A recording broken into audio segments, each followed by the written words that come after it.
जय श्री राम। वेदांत ज्योतिष बाय नमिता में आप सभी का स्वागत है। आज मैं एक अत्यंत गूढ़, रहस्यमय और कर्मयोग से भरी कुंडली का विश्लेषण लेकर आपके सामने आई हूँ।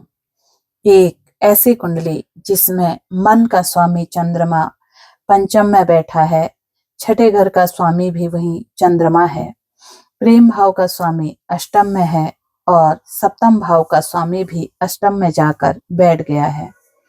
भाग्य भाव में राहु और राहु की सीधी दृष्टि चंद्रमा पर है। अगर आपकी कुंडली में ऐसा कोई योग है तो आप ऐसे प्रेम में फंसे हैं जो बहुत गहरा है पर उलझा हुआ है, तो यह वीडियो आपके लिए वरदान साबित होगा। अगर अभी तक आपने चैनल को सब्सक्राइब नहीं किया है तो आप चैनल को सब्सक्राइब कीजिए, लाइक कीजिए और चैनल को शेयर कीजिए। चंद्रमा छठे भाव का स्वामी होकर जब पंचम में बैठता है तो मन में पहले से ही कर्म, ऋण, सेवा, त्याग और पुराने जन्म का बोझ लेकर आता है। लेकिन यही चंद्रमा जब पंचम भाव में बैठ जाए तो व्यक्ति प्रेम, भाग्य से नहीं कर्म से बंधा हुआ होता है। अब हम बात करते हैं जब प्रेम भाव का स्वामी अष्टम में जाता है। पंचमेश जब अष्टम में हो तो प्रेम हमेशा रहस्यमय, अचानक शुरू, कर्म पर आधारित और अंत तक मन में अटका रहने वाला होता है। ऐसा प्रेम किस्मत से मिलता है पर व्यक्ति चाहकर भी खुलकर व्यक्त नहीं कर पाता। इसका मतलब है कि प्रेम सामान्य संबंध नहीं बल्कि गहरे आध्यात्म का हिसाब बन जाता है। सप्तम भाव का स्वामी जो हमारा जीवन साथी का भाव होता है, वो जब अष्टम में जाता है तो यह हमें क्या बताता है? यह हमें बताता है सप्तमेश का अष्टम में जाना रिश्ता सीधे सीधे नहीं चलेगा, समाज सामने आकर स्वीकार नहीं करेगा, रिश्ता सीक्रेट नेचर का होगा, मिलना कम, मन का बंधन अधिक और संबंध पूर्व जन्म से जुड़ा होगा। सेवंथ लॉर्ड जब एर्थ में जाता है तो यह कहता है तुम दोनों का मिलन इस जन्म की इच्छा से नहीं, पूर्व जन्म का अधूरा अध्याय है। भाग्य भाव में राहु और उसके दृष्टि चंद्रमा पर। जब राहु भाग्य में बैठ जाए तो वही राहु चंद्रमा को देखे तो व्यक्ति का प्रेम भ्रम देता है, दूरी देता है, अनिश्चितता देता है पर छोड़ने नहीं देता।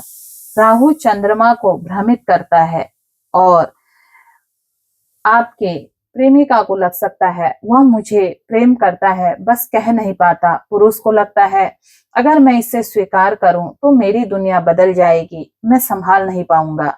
राहु और चंद्रमा का नवम पंचम योग यह बताता है यह प्रेम पूर्व जन्म से चलती आ रही एक अधूरी इच्छा है, पूर्व जन्म का अधूरा संबंध। पूर्व जन्म का जो संबंध है ये कर्म, पीड़ा, प्रतीक्षा। जब चंद्रमा कार्मिक हो, पंचमेश अष्टम में हो, सप्तमेश भी अष्टम में हो और राहु भाग्य में हो तो यह संबंध प्रेम नहीं रहता बल्कि आत्मिक बॉन्डेज बन जाता है। इसमें जब प्रेम अगर स्त्री करती है तो पुरुष दूरी बनाता है, मिलना अधूरा, संबंध अनकहा, भावना एक तरफा दिखाई देती है पर आत्मा दोनों की बधी रहती है। ये रिश्ता एक दूसरे को छोड़ने नहीं देता पर साथ भी नहीं ला पाता है। एक कहानी के माध्यम से मैं आपको ये समझाती हूँ। एक प्राचीन नगर में एक अनन्या नाम की स्त्री रहती थी जो सौम्य, शांत, पूजा पाठ में डूबी हुई थी। उसके कुंडली में चंद्रमा छठे भाव के स्वामी होकर पंचम में थे, पंचमेश अष्टम में, सप्तमेश अष्टम में और राहु भाग्य में थे। एक दिन अनन्या की मुलाकात जब वो साधना कर रही थी वीरान जंगल में एक साधु से हो गई जो काफी ज्यादा सात्विक और अपनी साधना में लगे रहते थे पर बिना कुछ बोले दोनों की आंखों ने एक दूसरे को पहचान लिया। वो जो पुरुष थे साधु, वो बोले कि तुम्हें मेरी आत्मा पहचान रही है, तुम मेरे पुराने जन्म का प्रेम हो जिसे मेरी आत्मा ढूंढ रही है। पर इससे ज्यादा दोनों के बीच में कोई बातचीत नहीं हुई और समय बीतता चला गया। धीरे धीरे जो पुरुष उसे अपनी आत्मा समझ रहा था, वो उसे लगा कि अगर इस जीवन में मैंने चुन लिया तो मैं अपने साधना से दूर हो जाऊंगा, और वो धीरे धीरे दूर होने लगा। अब उसकी उपस्थिति के कोई संदेश अनन्या के पास नहीं आते थे। अब अनन्या को लगा, क्या यह भी भ्रम है? एक दिन वो अपने गुरु माँ के पास गई और उसने अपने मन की सारी बात बताई। तो उसकी गुरु माँ ने कहा, यह पुरुष तुम्हारा आज का प्रेम नहीं, यह तुम्हारे पुराने जन्म का अधूरा अध्याय है। वह तुम्हें चाहता है, पर यह जन्म उसका तुम्हारा साथ लेकर नहीं आया है। अनन्या ने पूछा, तो क्या मुझे प्रेम छोड़ देना चाहिए? गुरु माँ मुस्कुराई, बोली, नहीं, इस प्रेम को बस कर्तव्य की तरह रखो, स्वामित्व की तरह नहीं। इसे मुक्त भी करो और भीतर भी रखो। अनन्या ने अब ये सोच लिया था कि वो अपने मन में तो रखेगी, लेकिन एक डिस्टेंस बनाकर। अब वो हर सुबह केवल याद करती, इससे ज्यादा कुछ नहीं कहती। वही दोनों भीतर से जानते थे कि यह रिश्ता शब्दों का नहीं, जन्मों का बंधन है। यही मौन उनका प्रेम बन गया। अब हम देखते हैं कि इस योग वाले व्यक्ति को क्या करना चाहिए। जिनके जीवन में इस तरह के, जिनकी कुंडली में योग बने हैं, प्रेम पर जोर न डालें। वह प्रेम खुद चलता है, पर दबाव डालने पर टूट जाता है। अपनी ऊर्जा बचाएं। पंचम अष्टम का योग ऊर्जा खींचता है। राहु के भ्रम में न आए। वो जो दिखता है या छिपाता है, वह उसके कर्म का हिस्सा है। सीक्रेट बंधन को स्वीकार करें। यह रिश्ता कोई आम नहीं होता है। स्पिरिचुअल कनेक्शन रखें। इमोशनल अटैचमेंट बहुत ज्यादा न रखें। मन को चंद्रमा की तरह शांत रखें। आपका मन ही आपका भाग्य है। तो मित्रों, यह थी छठे भाव के स्वामी चंद्रमा का पंचम में होना, और पंचमेश और सप्तमेश का अष्टम में होना, राहु के दृष्टि और पूर्व जन्म के प्रेम कर्म का विस्तृत विश्लेषण। अगर आपकी कुंडली में भी ऐसा योग है, तो आप गहरे मौन और कर्म आधारित प्रेम से गुजरते हैं, तो यह प्रेम कोई साधारण नहीं, यह आत्मिक होता है। क्योंकि अगर आप देखें, जब हमारा पंचम भाव जो होता है, हमारा पूर्व पुण्य कर्मों का भाव भी होता है, और जब हमें इसकी दशा लगती है, तो हमारे पूर्व जन्म के कर्म के अकाउंट जागृत हो जाते हैं। ऐसे में हमारे पास जो भी रिश्ते आते हैं, जिनका हमने पूर्व जन्म में अधूरा करा होता है, छोड़ा होता है, उन्हें तकलीफ दी होती है, तो वो इस जीवन में खींचकर हमारे पास आते हैं और हमारे कार्मिक अकाउंट से जुड़ते हैं। अगर आपका पंचम भाव अच्छा है, तो वह आपके पूर्व जन्म के पुण्य कर्मों को जागृत करता है।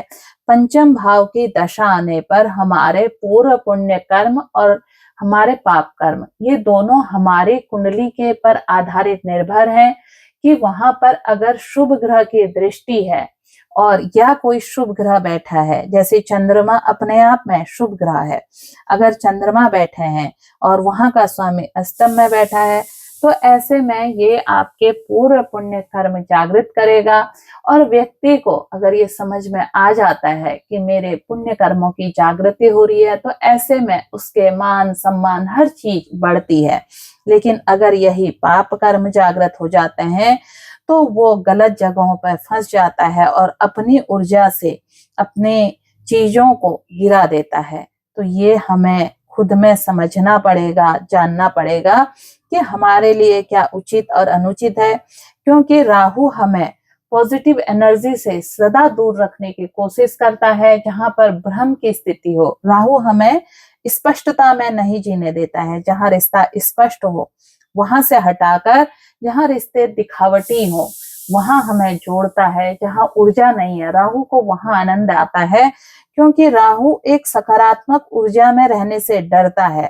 अगर राहु सकारात्मक ऊर्जा में फंस जाता है, तो उसे लगता है कि अब मुझे अच्छे रिजल्ट देने के लिए बाध्य होना पड़ेगा, और अब इस व्यक्ति को मैं अपने अनुसार नहीं चला पाऊंगा। इसीलिए कभी अगर राहु की दशा, अंतरदशा, महादशा हो और राहु आपके नवम या पंचम में बैठा हो तो ऐसे में हमें बेहद सावधान रहने की आवश्यकता है। हमें अपने रिश्तों को समझना पड़ेगा, कौन हमारा हितैषी है, कौन हमें आगे की तरफ बढ़ा रहा है और कौन हमारी ऊर्जा को खा रहा है, कौन हमारी ऊर्जा से हमें गिरा रहा है। अगर जिस दिन व्यक्ति को ये समझ में आ जाता है उस दिन वो राहु को पॉजिटिव कर लेता है। राहु खराब नहीं है, राहु आपको समाज में बहुत ऊंचाई देता है।